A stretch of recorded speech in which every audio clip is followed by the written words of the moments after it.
A nossa próxima palestrante é Renata Barcelos, professora multimídia, graduada em Letras Francês pela Universidade Federal Fluminense. Tem mestrado em Letras pela Universidade Federal Fluminense.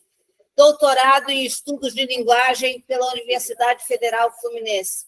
Pós-doutorado em Língua Portuguesa pela Universidade Federal do Rio de Janeiro. Literatura Brasileira também, agora em 2020. É professora da Uni Carioca, de Comunicação e Expressão, onde trabalha também as oficinas. Atua no Colégio Estadual José Leite Lopes, em língua portuguesa, literatura brasileira, de produção textual.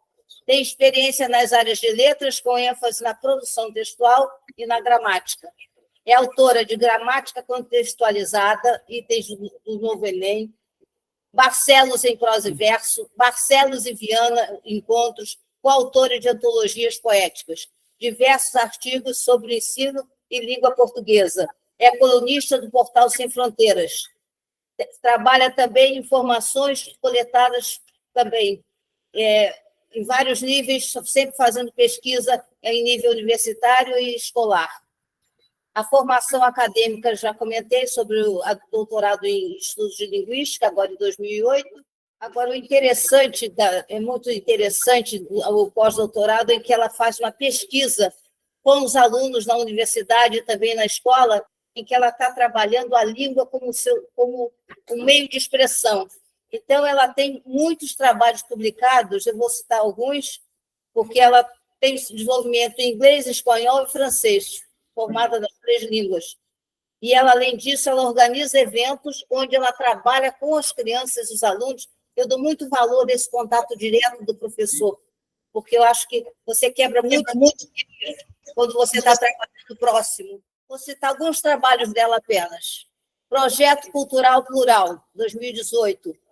Jornada Nacional de Linguística e Filosofia da Língua Portuguesa, 2016. Barcelos e Fernanda, do Projeto Escola Modelo, 2011. Semana de Letras, em 2011. O conceito da intertextualidade, elaboração e compreensão da leitura. Participação em eventos. Terceiro encontro literário. Concursos literários na Abramil. Intercâmbios culturais lusófonos, intercâmbios culturais também, encontros de literatura africana e seus contadores de história. Canais literários no YouTube com uma nova forma de estímulo à leitura. Curso básico sobre ferramentas do Google.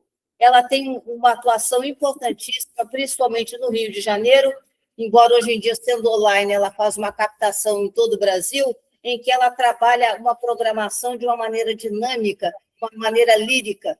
Então, ela modernizou a maneira de ensino na escola. Ela modernizou esse olhar do professor, porque quando ela não só fala para os alunos, ela também está fazendo treinamento com os seus professores.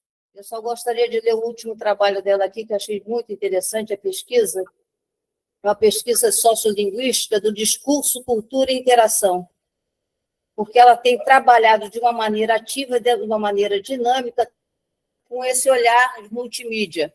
Ela tem um programa muito interessante em que ela traz o aluno dentro do programa. Não é só uma coisa contemplativa, sem interação, mas eles estão juntos, eles estão trabalhando com ela nessa formação mas não uma formação formal, é uma formação, eu acho até, Renata, lírica, lúdica a maneira com que você tem trabalho.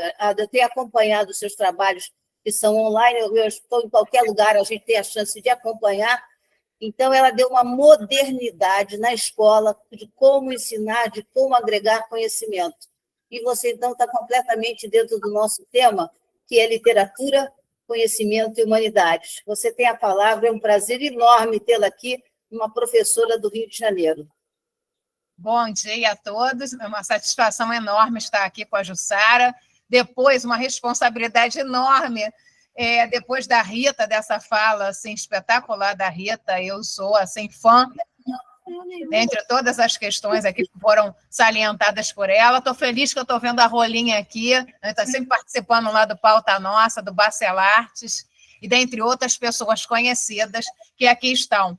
Eu trabalho numa escola, Nave Rio, que é o Colégio Estadual José Leite Lopes, que é uma escola tecnológica, e a proposta da escola, desde que eu fui para lá, na sua inauguração, que é uma parceria da rede estadual com a Oi Futuro, é público e privado, é justamente o professor ser disseminador de novas práticas, e essas práticas dentro da tecnologia. Então, eu tenho, assim, a felicidade de trabalhar num local onde eu tenho disponível toda a tecnologia, som, passar vídeo na hora que eu quero, os alunos irem para o laboratório, organizarem as atividades, enfim, que eu vou explicar aqui qual é o processo, mas, assim, já fazer um gancho com a Rita, pensar a educação do homem, não há futuro sem conhecer o passado, isso aí é fundamental, ainda mais se eu estou bem. E aí é fundamental essa fala da Rita, da gente pensar o homem, por causa da questão da memória, tem sido um tema muito tratado, discutido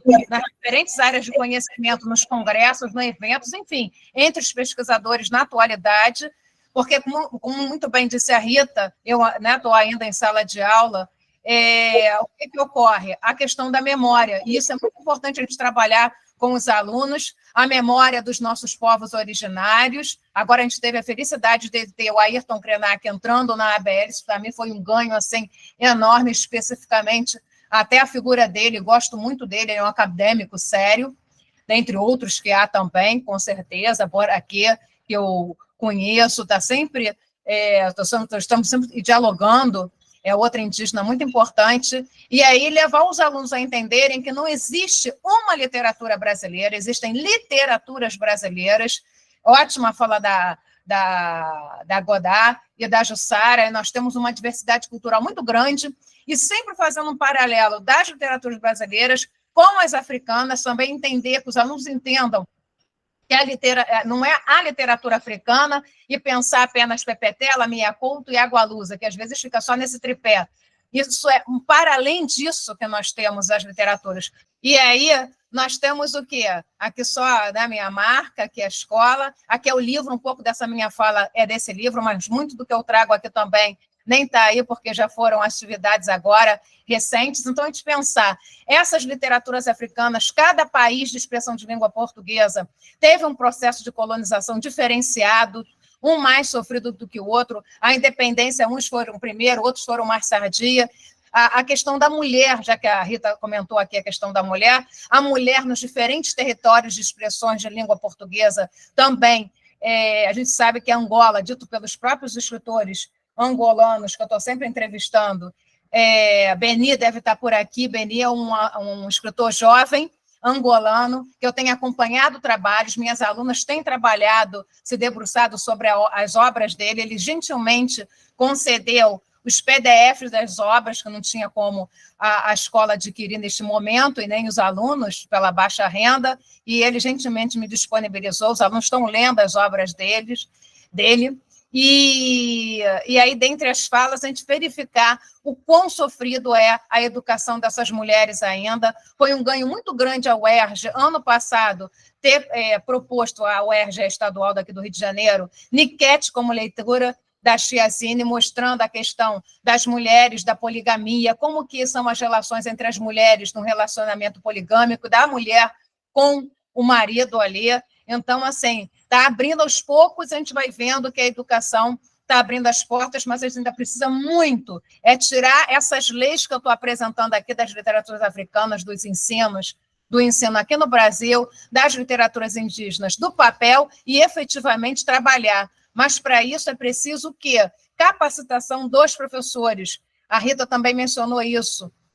E o nosso trabalho, a Jussara mencionou, isso daqui, na verdade, é uma grande capacitação. A gente ouvir a Rita, estou aqui, eu vou trazer um pouquinho de práticas, de ideias, né, para os professores que estão nos ouvindo, e agora, com a tecnologia, a gente poder estar sempre assistindo, os congressos agora são online, híbridos, então a gente poder ter essa oportunidade de estar acompanhando lá da Angola, ao vivo, daqui a pouco eu vou assistir uma apresentação, e a gente entendendo mais um pouco dessas culturas que são diversas, as indígenas aqui no Brasil, que não é a literatura indígena, cada etnia tem um processo também diferenciado, e fazer um paralelo sempre das africanas com as indígenas e com as nossas brasileiras também, e que agora também com essa questão do conflito, da guerra toda entre Palestina e o Iraque, a gente pensar, né, repensar a nossa prática e trazermos para dentro da nossa de aula, por que não, a literatura judaica, a literatura dos escritores israelenses, palestinos, para a gente poder entender.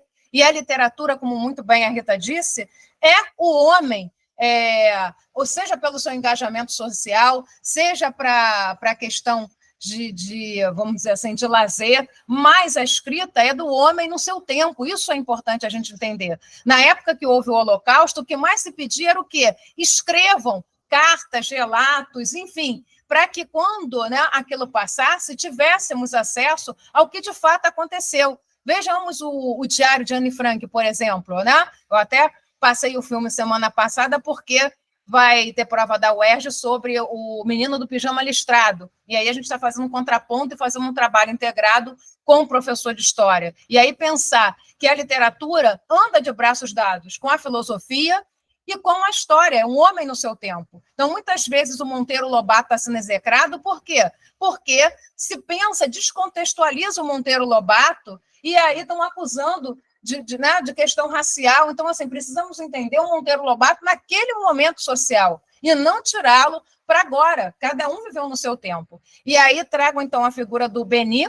Fica aqui uma dica aí para os professores. Ele tem várias produções já, minhas alunas estão lendo, eu tive a oportunidade de ler cada uma dessas obras, A Menina de Burca, né? A Pensar Fora da Caixa, A Palesa, vai enfocando visões diferentes das mulheres palestinas,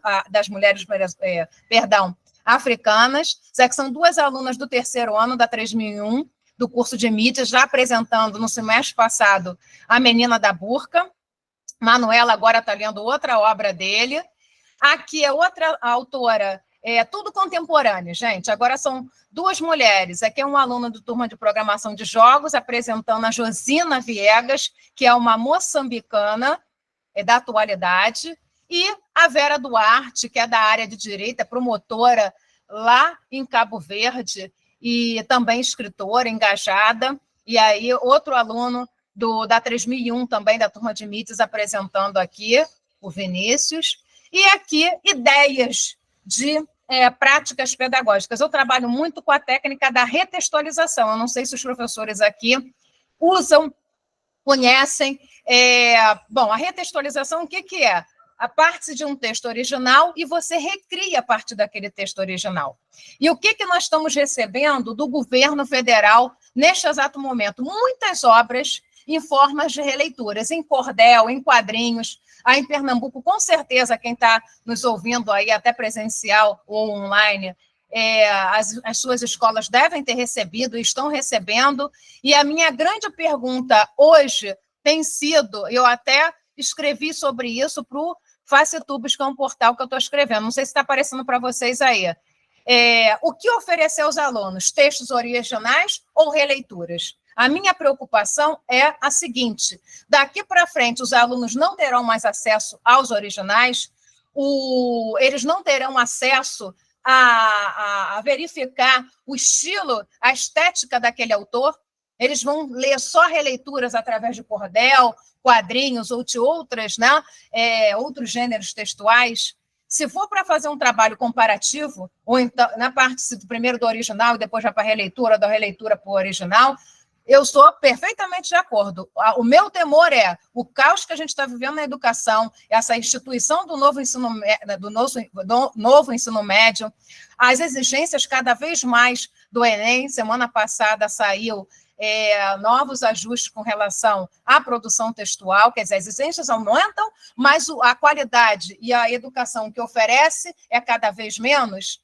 E aí o caos que a gente está vivendo na educação superior, enfim, várias questões aqui que não dá nem tempo da gente mencionar, mas para nós refletirmos, que é muito importante a literatura como sendo a educação literária, sendo o processo de formação do homem, de consciência, de resgate da memória, da gente entender quem são essas mulheres africanas, quem são os povos africanos, os povos indígenas, os povos brasileiros nas duas diferentes regiões, que a realidade do Rio é diferente da realidade do Maranhão, de Pernambuco, e aí vai. Então, isso é só para deixar aqui um pouco dessa reflexão. E aí, essa retextualização, vou trazer exemplo, é ano de comemoração do bicentenário do Gonçalves Dias, lembrando que ele é um escritor de Caxias, lá do Maranhão. Eu tive a oportunidade de, na cidade dele, conhecer a casa e na Academia de Letras de lá, em julho. E aí, meus alunos leram, alguns foram fazendo técnicas diferenciadas. Um deles fez trovas, né? Minha terra tem amores, onde os pássaros aqui gorjeiam. Pousam nas lindas flores, mas em São Luís floreiam. E aí, outro grupo, que é até do pessoal de programação de jogos, fez algo que eu levei para aqui. Quem conhece o Rio de Janeiro sabe onde é o Centro Cultural da Justiça Federal, ao lado da Biblioteca Nacional, um espaço lindo, recomendo. Todos que virem ao Rio devem conhecer os dois ambientes, que foi um trabalho onde eles gostam de tocar, então eles compuseram a letra e tocaram lá e apresentamos o trabalho. Levamos uma pesquisadora da UERJ, a professora Andréia.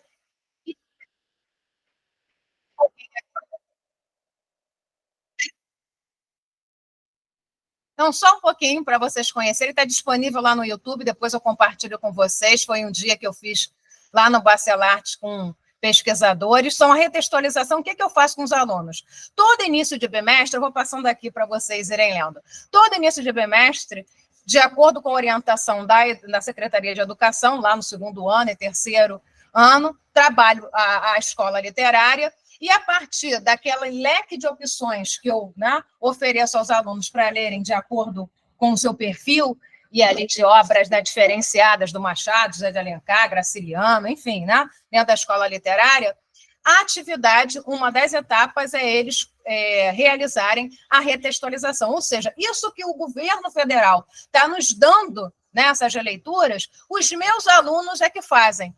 Então, assim, até que ponto a gente está subestimando a inteligência dos nossos alunos? Nossos alunos são capazes de fazer, vejam só, compuseram a letra, fizeram a musicalidade, foram apresentar lá no Justiça Federal. Então, vejam só, eles saem, têm umas sacadas assim, interessantíssimas, fazem mini apresentações de teatro, fazem, por exemplo, fazem quadrinhos, isso que está vindo também, eles fazem. E aqui vamos pensar as literaturas brasileiras. Outro autor da literatura brasileira é o Josué Montello, que escreveu Os Tambores de São Luís.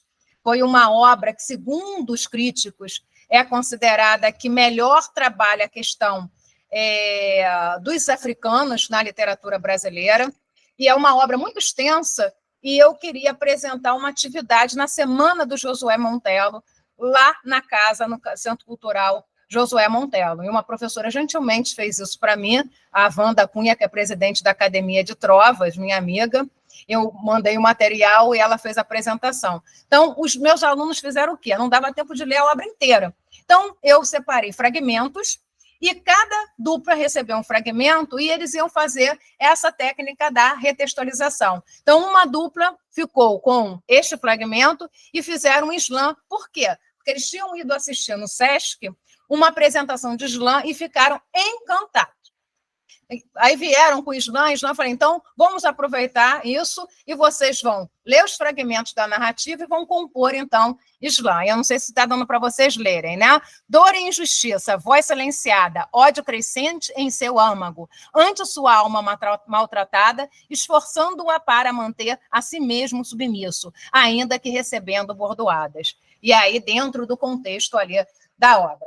Aqui eu estou projetando para vocês, eu fiz o pós-doc em literatura brasileira sobre a obra do Thiago de Barros, Poesia Visual, também é uma vertente da literatura que a escola não tende a trabalhar, slam, trovas, cordel, né? Agora um pouco está vindo nos livros didáticos, a própria poesia visual, aos pouquinhos, tem vindo também no material didático. Aí o que eu faço? Eu levo a poesia visual, agora este ano especificamente, é uma publicação com poetas visuais do mundo todo, eu tive acesso ao material, trabalhei isso, né, na sala de aula e eles compuseram para mim o quê?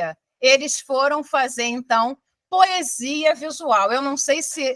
sim, vai dar para ver aqui. Eles foram fazer poemas visuais para mim. Eu não sei se dá para ver aí. Eu acho que eu vou ter que parar a apresentação para, né, ficar caixa alta aqui. Deixa eu ver se vai.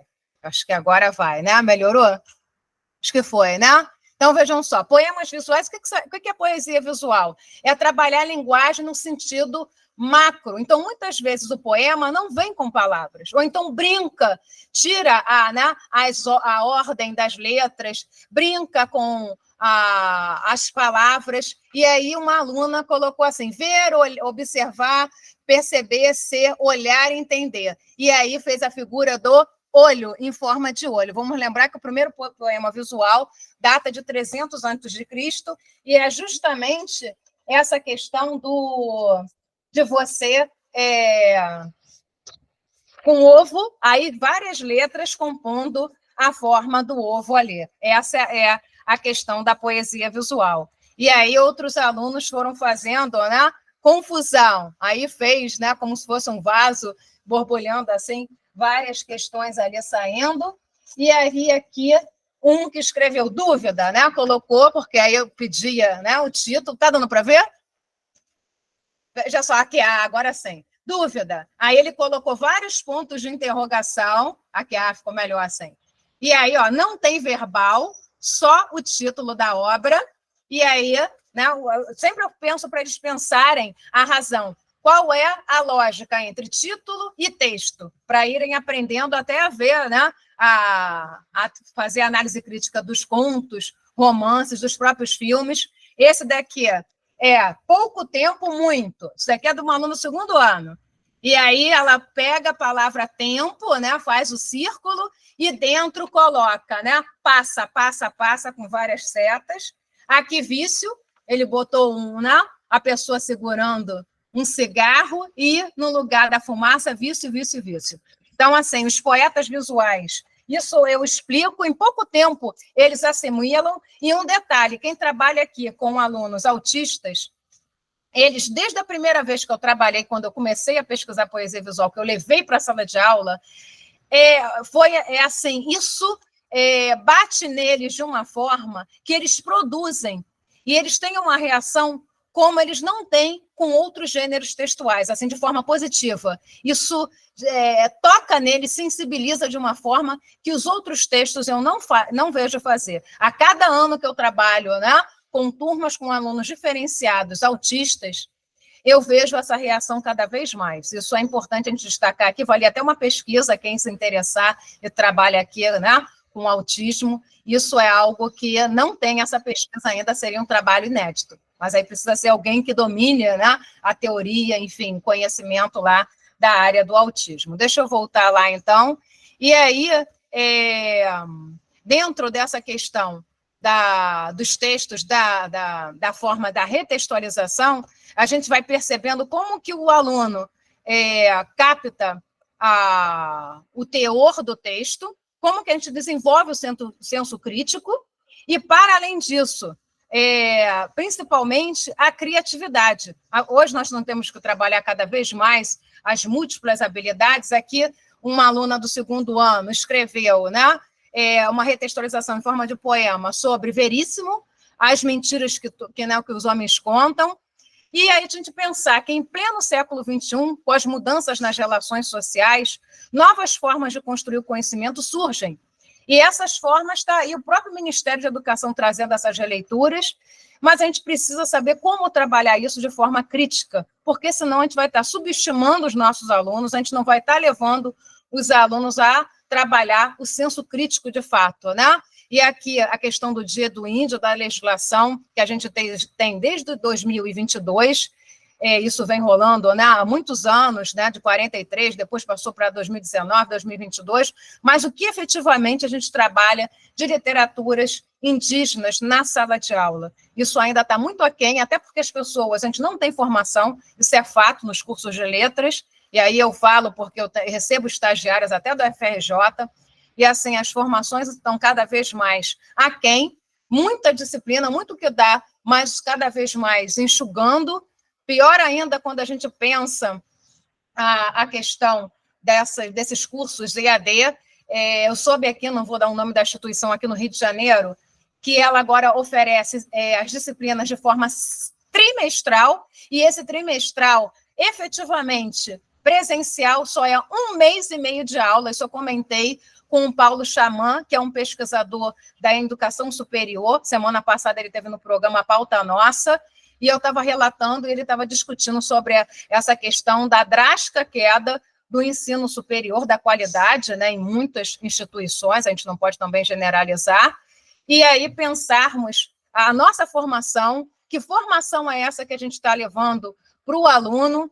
Infelizmente, vou pegar o meu caso aqui para encerrar, eu me formei em 96 na UF, é o ano que eu estava instituindo as literaturas africanas como ensino. Eu não tive formação nenhuma, né, lá na minha letras, na graduação. Eu tive que fazer isso à parte, de forma autônoma. Então, assim, o professor precisa manter-se capacitado, enfim, a gente hoje tem congressos online, não precisa apresentar trabalho, você pode só ficar ali como ouvinte, né, vendo as múltiplas possibilidades, e levar ideias, e cada um, a partir da minha ideia, a gente pensar em outras ideias, e é assim que funciona. A gente vai assistir a palestra de alguém, e a partir daquilo dali que alguém leva, a gente vai trabalhando e pensando, implementando outras práticas. Teríamos outras questões para apresentar aqui para vocês. O livro foi lançado agora, eu vou lançar no evento esta semana, no Nave de Portas Abertas. Quem estiver aqui pelo Rio, Nave de Portas Abertas é um evento que acontece anualmente para mostrar, apresentar a proposta da escola, os trabalhos dos alunos. Eu vou estar lá na biblioteca apresentando o livro, 10h30 da manhã, quinta-feira, Nave Rio. Obrigada a todos. Teríamos muito mais a dizer, mas aí só pelo tempo também, só uma palhinha aqui, só um geral de múltiplas questões envolvendo a educação literária que teríamos que apresentar aqui. Ficaríamos 1 ano aqui discutindo, eu e Rita, com certeza. Obrigada, Jussara, obrigada a todos. O Rolim, que está aqui, a Rita, os organizadores aqui, Marcos, dentre os outros. Muito obrigada. Nós temos muito a agradecer, nós conhecemos o seu trabalho, que é muito diferenciado. Nós pretendemos que no próximo ano, como o Marcos conversou aqui conosco, e nós gostaríamos que você viesse fazer as oficinas aqui conosco. Nós estaremos levando seu certificado e o nosso troféu do evento, e será um prazer enorme poder lhe oferecer. Eu estou sempre com você lá no Rio de Janeiro. Agora, é importante você vir aqui conosco para fazer as oficinas literárias. Será um prazer muito grande. Satisfação. Nós gostaríamos que você já deixasse o compromisso feito. Está comprometida? Não, com certeza. Eu só não fui por causa do evento agora do Nave, porque houve uma modificação de calendário aqui, e aí juntou de vocês com o evento daqui da escola. Nós, ano que vem, provavelmente, nosso evento vai ocorrer em setembro, então, porque tem eleições em outubro, nós vamos trazer para setembro e já vamos conseguir já organizar, principalmente as oficinas, o trabalho com aluno e professor. Porque ela, com esse olhar multimídia, ela tem uma dinâmica completamente diferente. Ela pode enriquecer muito o nosso trabalho aqui. Eu agradeço a presença de todos.